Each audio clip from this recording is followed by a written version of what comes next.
Shalom Chaverim, my name is Ariel Konstantyn. I'm the founding rabbi of the Tel Aviv International Synagogue. It's a real pleasure and privilege to share a few words of Torah with my esteemed colleagues. This parsha, Parshat Shlach, is also known as Parshat Meraglim. But the question is that a misnomer, Parshat Meraglim? It really says in the parsha, Latur et haaretz. It should maybe be known as Parshat Atayarim, Parsha of tourists, rather than the Parsha of Spies. So why is it called Parshat Meraglim? Well, first question we're going to address is who was the one who ordered this mission. According to our parsha, it says, "Vayom Hashem al Moshe shlach lecha anashim." God initiated the mission. It said, "Go out and send spies." But if you look in Parshat Dvarim, it actually says it the opposite way. Moshe says, "Vaytikruvun elai kulchem v'tamru v'nishtacha anashim lefanim v'yachparu lanu et haaretz v'yashiv otanu davar et haderech asher na'aleh v'tarim asher navo leihen." So it seems that the people's initiative to come to Moshe and says, we want to send out a reconnaissance mission. We want to do further. We want to lachfor et haaretz. Lachfor is to really dig deep. Latur is to get a surfacey feel of it. It's like a tourist doesn't see the nitty gritty. They see the beautiful things. Lachfor is to dig deep and understand how to enter and how to approach the land and what the true security situation is, which is much more of a spy mission. And it says later on, Vayiraglu ota. And indeed, they spied it, which we don't see in Parshat Shlach, where it says Vayaturu, and they toured the land. So what's really going on here between Latur and Leragel? And I think the key to understanding this whole Parsha is the issue of perspective. From God's perspective, Rabbi Soloveitchik explains that it says in the Gemara in Kiddushin, Memalef Amud Aleph, Amar Rabbi Yehuda Amar Rav, Asur la'adam she'geresh isha ad she'irena. It's forbidden for someone to marry someone until they first see them to make sure that it's a match. For God's perspective, it's for them to go in and see, but you're just seeing the person. You don't really know the person. You're not digging deep into who the person is, but you see it and then you jump in with faith. Okay, it looks good. I'm going to take a leap of faith and I'm going to make a marriage.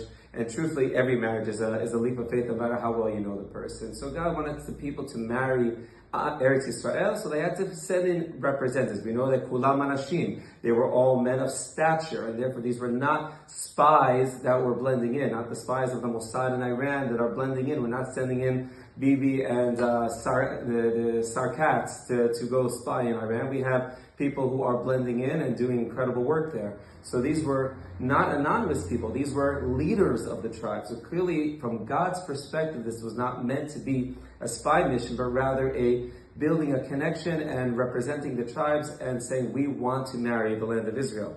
But the people looked at it from a different perspective. Further, Moshe arranged the questions very, very intentionally. There's 5 questions. 1, 3, and 5 have to do with the land, which is going to come out good. The fruit is good. The land is beautiful. 2 and 4 have to do with the cities and the people, which is a little scary. The people are tall. There are giants. Those cities are fortified. So we wanted to couch the challenge with the beauty, start well and end well. The people answered, first saying, here's the fruit of the land. Look how great. But here are all the problems. And then people panicked at the end. So the people were coming from a negative perspective afterwards versus answering the questions as Moshe designed it to be answered. Again, a question of perspective.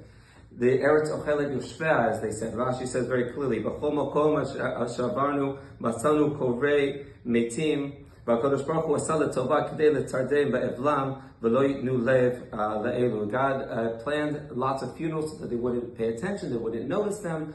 But the people looked at it, people are dying left and right. And rather than looking at it as the positive perspective, they were looking at it at the very, very negative perspective. 2 people could look at the same exact thing and see something completely different. There's a story about 2 people looking at an animal in the distance. One says, that's a fox. And the other one says, no, that's an eagle. And so, well, let's toss a stone in its direction. Not to hurt it, of course, but in the direction and see what happens. So they tossed a stone and the animal flew off. So the guy who thought it was an eagle said, you see? And the other guy says, yeah, it's amazing. I never knew foxes can fly. Yeah, it's sad, but people actually have such a perspective. Just yesterday, we were in the local miklat because the siren came around the mincha time. And some people were very positive, some people, Tel Aviv, were very negative, and what we're stuck here and all the horrible things that are happening. Look at all the miracles. Look at all the chasdei Hashem, the things that are happening around us. But people can look at the same event from the positive or the negative perspective. And that's why the parsha ends,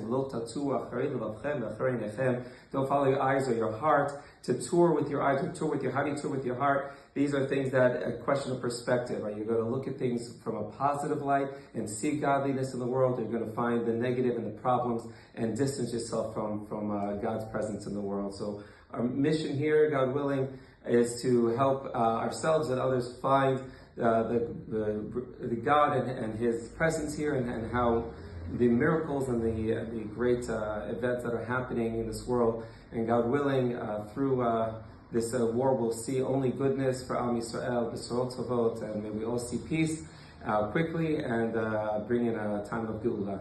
Thank you so much, and Shabbat Shalom.